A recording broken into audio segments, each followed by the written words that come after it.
क्या आपको लगता है कि $1 मिलियन बहुत सारा पैसा है? तो मैं आपको कुछ बताने वाला हूं जो शायद अजीब लगे।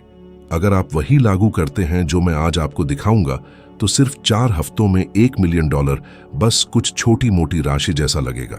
और ऐसा इसलिए नहीं कि आप पैसे की कदर करना छोड़ देंगे, बल्कि इसलिए कि आप सोचने का तरीका इतना बदल देंगे कि आप समझेंगे कि पैसा केवल आपकी चेतना का एक उपोत्पाद है।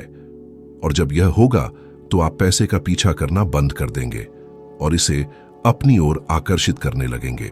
ज्यादातर लोग सोचते हैं कि वे ज्यादा पैसा नहीं कमा पा रहे क्योंकि दुनिया अन्यायपूर्ण है, अवसरों की कमी है या कोई उन्हें आगे बढ़ने से रोक रहा है। लेकिन सच बहुत सरल और साथ ही बहुत गहरा है।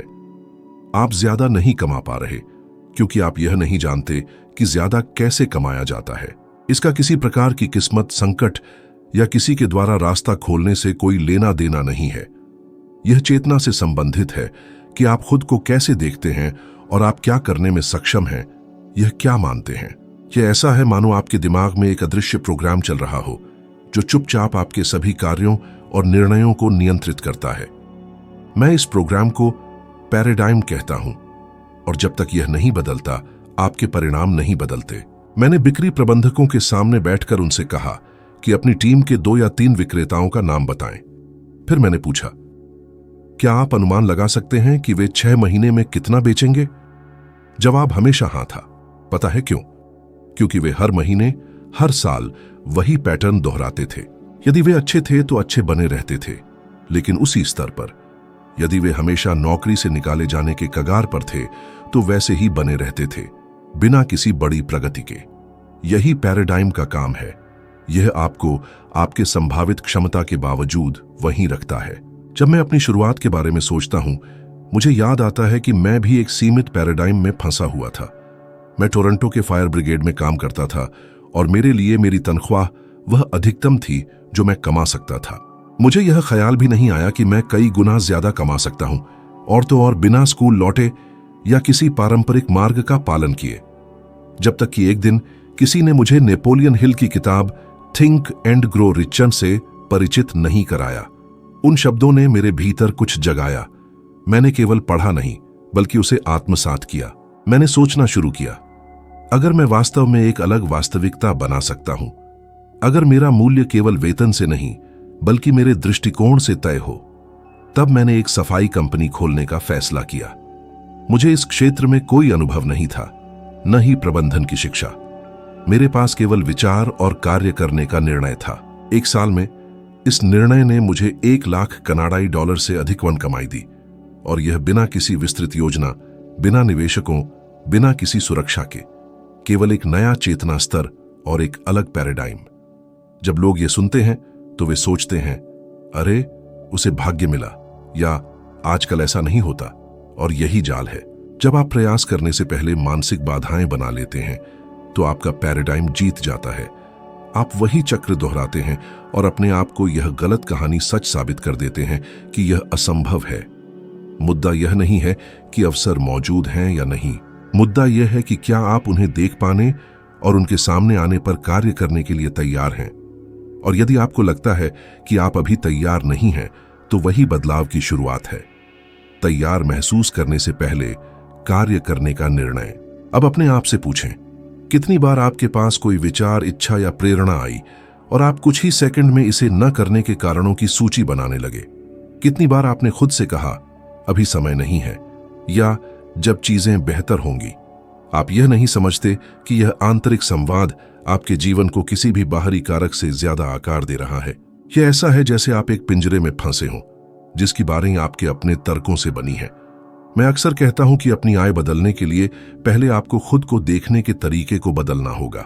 यदि आप यह नहीं मानते कि आप प्रति माह $10,000 कमा सकते हैं, तो चाहे कितने भी अवसर आपके सामने आए, आप उन्हें नहीं पकड़ेंगे। और यदि पकड़ भी लें, तो आप खुद को किसी न किसी तरह से सैबोटाजिंग कर देंगे, क्योंकि आपका दिमाग उस स्थिति में लौटने की कोशिश करेगा जिसे वह आपके लिए सामान्य मानता है। यह सामान्य आपका पैराडाइम है, और जब तक आप इसे बदलकर कुछ नया नहीं अपनाते, यह निष्ठुर रूप से काम करता रहेगा। तो यहां कुछ सरल लेकिन शक्तिशाली है जो आप अभी कर सकते हैं। एक कागज निकालें और स्पष्ट रूप से लिखें कि आप हर महीने कितना कमाना चाहते हैं। कभी या अगर सब ठीक रहा मत लिखें। इसे ऐसे लिखें जैसे यह पहले से ही आपका अगला 30 दिन का चक्र हो। इस कागज को ऐसी जगह रखें जहां आप इसे हर दिन देख सकें। जब भी आप इसे देखें, खुद को उस राशि के साथ जीते हुए कल्पना करें और उस वास्तविकता से निर्णय लेते हुए देखें। प्रारंभ में यह झूठ या असंभव लगे तो भी कोई बात नहीं। पुनरावृत्ति आपके दिमाग को इस नए विचार को स्वीकार करने के लिए प्रशिक्षित करेगी, और जब यह होगा, इसे पूरा करने के लिए आवश्यक क्रियाएं लगभग स्वाभाविक रूप से उत्पन्न होने लगेंगी।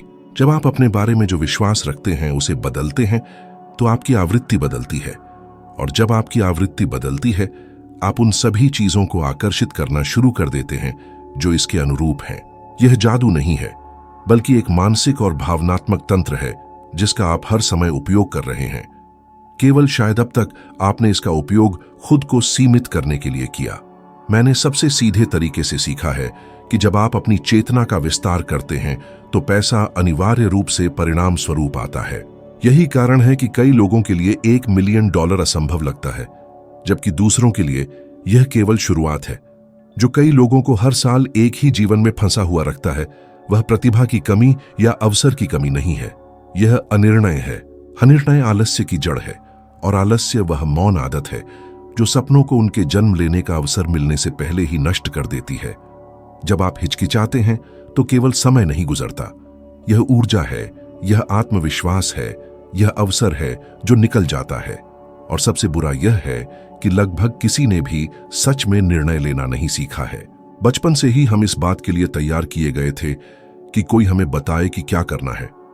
भले मनसाहत माता पिता ने हमारे लिए निर्णय लिया, शिक्षक हमें तैयार उत्तर दिए, बॉस ने हमें कार्य करने का तरीका बताया। परिणाम यह हुआ कि हम अपने आप निर्णय लेने के लिए मानसिक शक्ति के बिना बड़े हुए। और जल्दी निर्णय लेना एक महत्वपूर्ण कौशल है।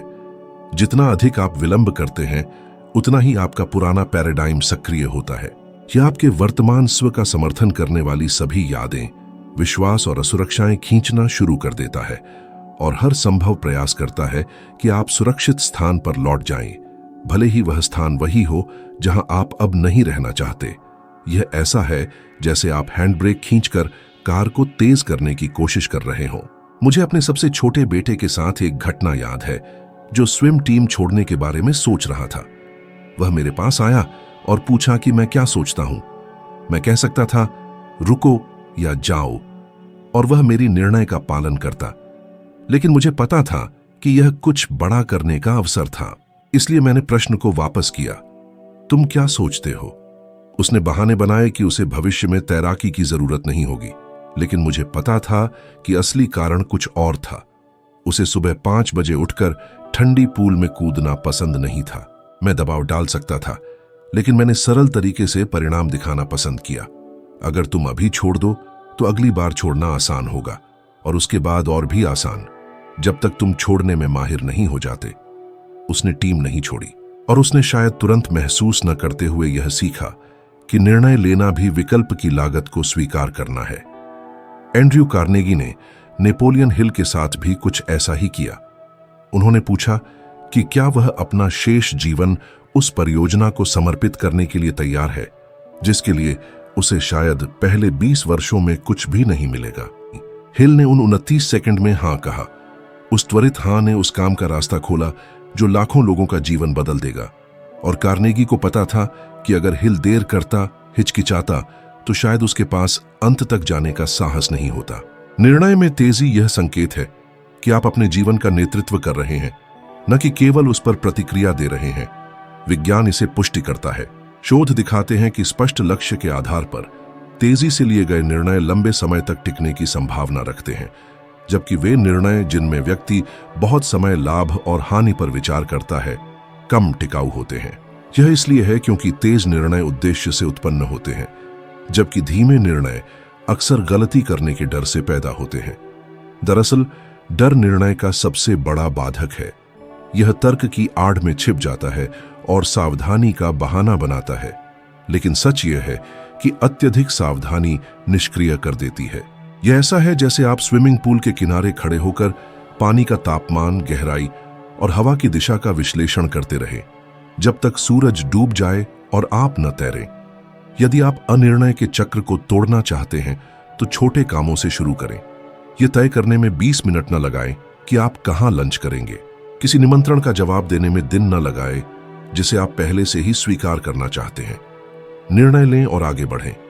यह एक नया मानसिक पैटर्न बनाता है और जब बड़े निर्णय लेने का समय आएगा तो कार्रवाई की आदत आपको सहारा देगी। एक सरल अभ्यास आजमाएं। एक किताब लें जिसे आप जानते हैं कि यह आपके सोचने के तरीके को बदल सकती है, जैसे थिंक एंड ग्रो रिचर में निर्णय पर अध्याय। इसे लगातार 60 दिनों तक रोज पढ़ें। इसे किसी अन्य व्यक्ति के साथ पढ़ें, अनुच्छेदों को बदल बदल कर पढ़ते हुए। यह अभ्यास आपके मस्तिष्क को यह समझने के लिए प्रशिक्षित करेगा कि निर्णय लेना प्राकृतिक, सुरक्षित और किसी भी वास्तविक परिवर्तन के लिए पहला कदम है, क्योंकि अंत में आलस्य का विपरीत अधिक काम करना नहीं है, यह निर्णय लेना है। यह तय करना कि आप बदलेंगे, यह तय करना कि आप प्रयास करेंगे, यह तय करना कि आप आगे बढ़ेंगे, भले ही आपको बिल्कुल न पता हो कि कैसे। और जब आप निर्णय लेते हैं तो रास्ता दिखाई देने लगता है। यह इसलिए नहीं कि दुनिया बदल गई है, बल्कि इसलिए कि आपने उसमें अपने चलने के तरीके को बदल दिया है। कई लोग कल्पना और दिन ड्रीमिंग को भ्रमित कर देते हैं। वे अपने मन को भटकने देते हैं, यात्रा, कारें, घर, एक अलग जीवन की कल्पना करते हैं। लेकिन यह सब एक फिल्म की तरह है जो स्क्रीन से बाहर नहीं निकलती। इसे देखना सुखद है, लेकिन यह वास्तविकता को नहीं बदलता। ऐसा इसलिए होता है क्योंकि इसमें कोई दिशा, प्रतिबद्धता या समझ नहीं होती कि उस चित्र के साथ क्या करना है। कल्पना हमारे पास मौजूद सबसे शक्तिशाली उपकरणों में से एक है, लेकिन जब इसे बिना जागरूकता के उपयोग किया जाता है तो यह एक हानिरहित समय व्यतीत बन जाती है। जब इसे उद्देश्यपूर्ण रूप से उपयोग किया जाता है तो यह परिस्थितियों को आकार देने, अवसर बनाने और वास्तव में जीवन बदलने में सक्षम होती है। मैंने इसे बहुत व्यावहारिक रूप से जाना। 1973 में मैं इलिनॉइस के ग्लेनव्यू में एक साधारण घर के छोटे कमरे में सोफे पर बैठा और कागज पर लिखा, मैं एक ऐसी कंपनी बनाऊंगा जो पूरी दुनिया में काम करेगी। मुझे नहीं पता था कि यह कैसे होगा। मेरे पास संसाधन, संरचना या इस स्तर की किसी चीज को प्रबंधित करने का ज्ञान नहीं था। लेकिन मैंने एक बात समझी, अगर मैं इसे अपने मन में स्पष्ट रूप से देख सकता हूं तो मैं उस दिशा में कदम बढ़ा सकता हूं। वर्षों बाद वह चित्र वास्तविकता बन गया। आज वह कंपनी दुनिया के सभी देशों में मौजूद है। एक सपना जो केवल दिन ड्रीमिंग में रहता है और एक सपना जो वास्तविकता बनता है, उनके बीच का अंतर सरल है। यह तय करना कि यह होगा और उस चित्र को मन में बनाए रखना जब तक यह साकार न हो जाए। एंड्रयू कार्नेगी ने नेपोलियन हिल से कहा कि कोई भी विचार जो मन में रखा जाए, जोर दिया जाए और तीव्रता से महसूस किया जाए, वह उपलब्ध सबसे उपयुक्त भौतिक रूप धारण करना शुरू कर देता है। यह कविता नहीं है, यह एक सिद्धांत है जो लगातार काम करता है, चाहे आप उस पर विश्वास करें या न करें। मन फ्रीक्वेंसी का ट्रांसमीटर और रिसीवर की तरह काम करता है। जब आप किसी चित्र को बनाए रखते हैं तो आप उसकी फ्रीक्वेंसी पर सिंक हो जाते हैं और उसी फ्रीक्वेंसी पर जो कुछ भी है वह आपकी ओर आकर्षित होने लगता है। याद करें जब जॉन एफ कैनेडी ने वर्नर वॉन ब्राउन से पूछा कि किसी आदमी को चांद पर भेजने और सुरक्षित वापस लाने के लिए क्या आवश्यक होगा। जवाब संक्षिप्त था, करने की इच्छा। यह कोई तकनीकी योजना नहीं थी, न ही उपकरणों की सूची। यह पुष्टि थी कि स्पष्ट चित्र और पूर्ण प्रतिबद्धता होने पर साधन मिल जाएंगे, और वे मिले। समस्या यह है कि अधिकांश लोग चित्र को बहुत जल्दी छोड़ देते हैं। वे कुछ देखते हैं, क्षण भर उत्साह महसूस करते हैं और फिर संदेह और परिस्थितियों को उस दृष्टि को मिटाने देते हैं। सच्चाई यह है कि शुरुआत में आपके पास केवल चित्र और इसे जीवित रखने का निर्णय होता है। कैसे रास्ते में प्रकट होगा। यह रेडियो को सेट करने जैसा है। यदि आप किसी विशेष गीत को सुनना चाहते हैं, बटन को तब तक घुमाना चाहिए जब तक सही फ्रीक्वेंसी नहीं मिल जाती और फिर उसी पर बने रहना चाहिए। बार बार स्टेशन बदलने का मतलब है कि संगीत कभी भी अंत तक नहीं बजेगा। जब मैंने वह दृष्टिवर्ष 1973 में बनाई थी, तब मुझे छोड़ देने के अनगिनत कारण मिले। पास के लोग इसे नहीं समझ पा रहे थे। परिस्थितियां अनुकूल नहीं लग रही थीं और अक्सर प्रगति लगभग अदृश्य थी। लेकिन मेरे पास खुद के प्रति एक मौन प्रतिबद्धता थी। जो चित्र मैंने बनाया है उसे बाहरी परिस्थितियों की परवाह किए बिना बनाए रखना, यही वह अनुशासन है जिसकी बहुतों को कमी होती है। वे वर्तमान परिणामों को देखते हैं कि यह अभी भी इच्छित चित्र के अनुरूप नहीं है और निष्कर्ष निकालते हैं कि यह काम नहीं कर रहा है।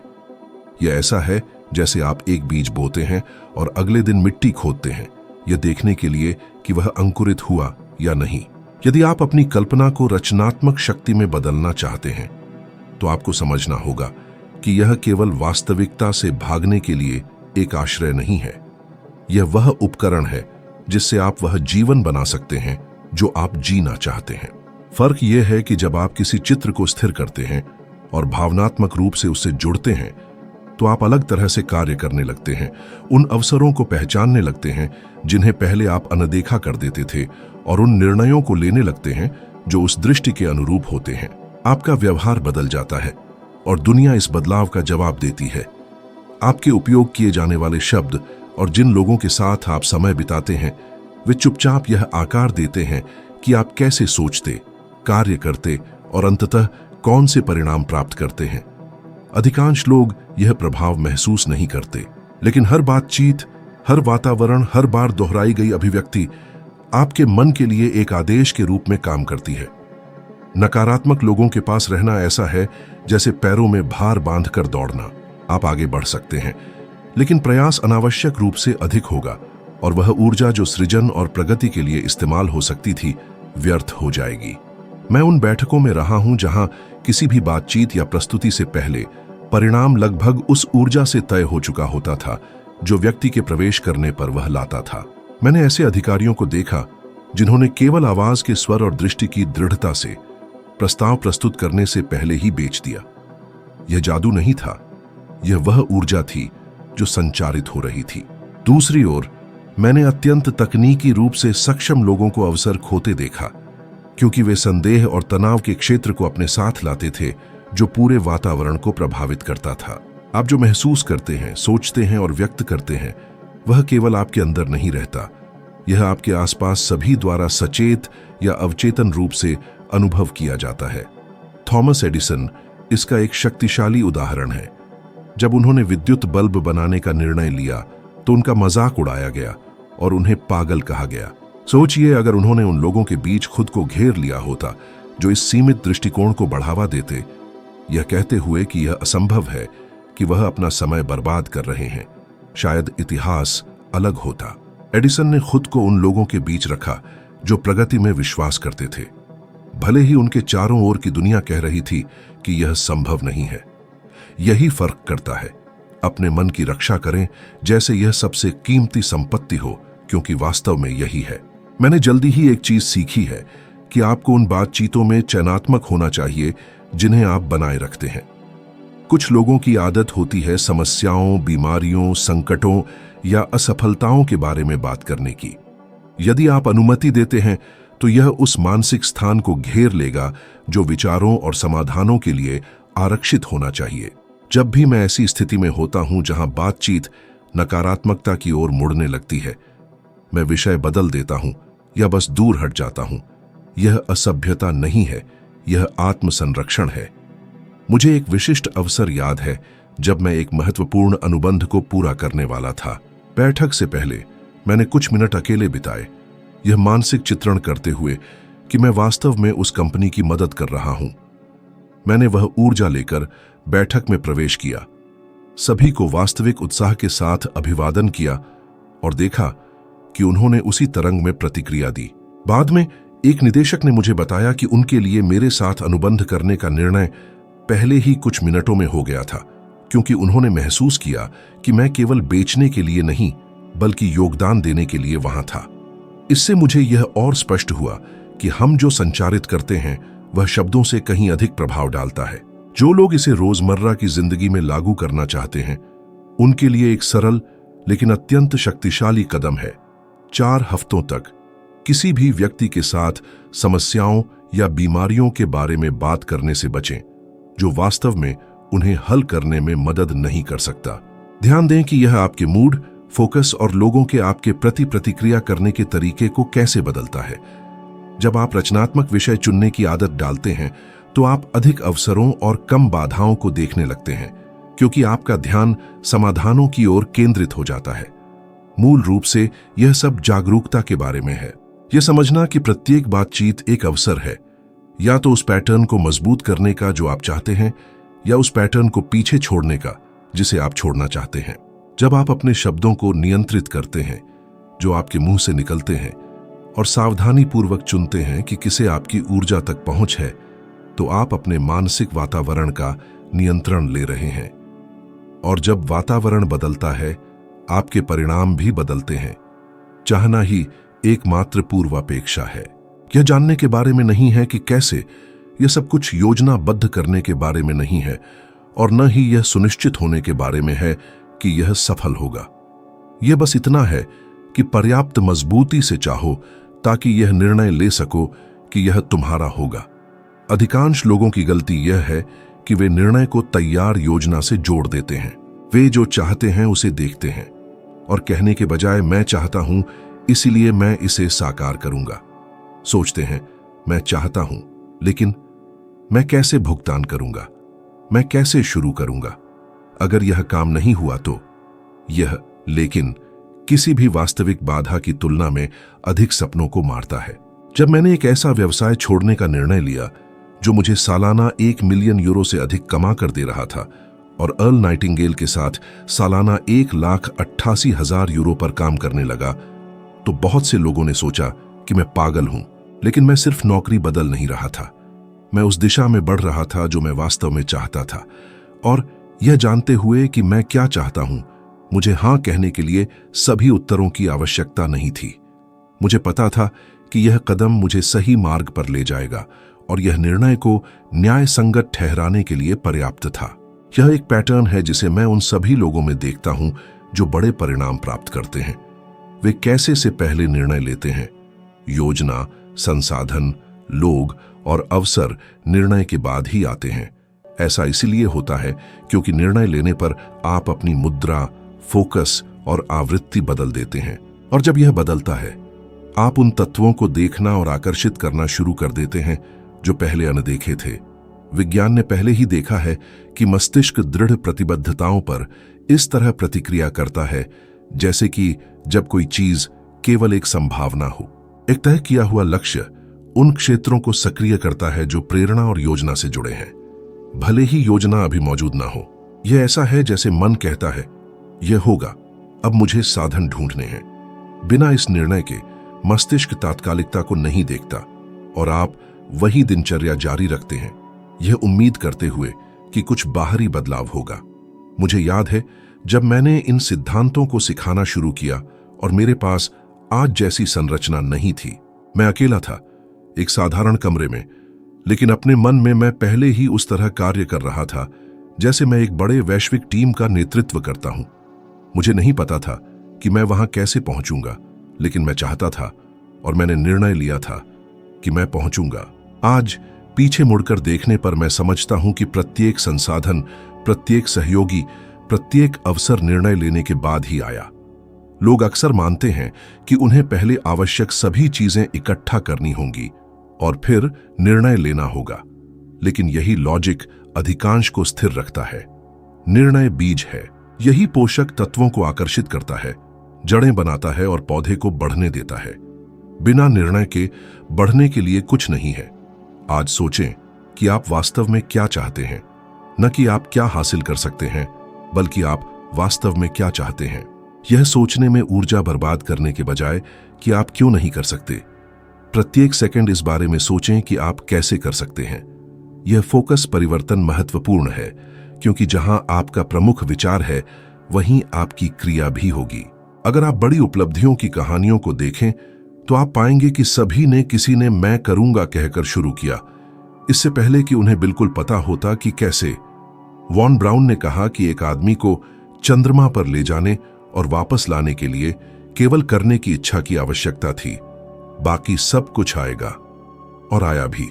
जब आप सुरक्षा के बजाय चाहने के आधार पर निर्णय लेते हैं तो आप उन चीजों के लिए स्थान खोलते हैं जो आज असंभव प्रतीत होती हैं वे अनिवार्य बन जाती हैं। सच्चा चाहना संदेह के साथ समझौता नहीं करता, यह बस दिशा दिखाता है और चलना शुरू करता है।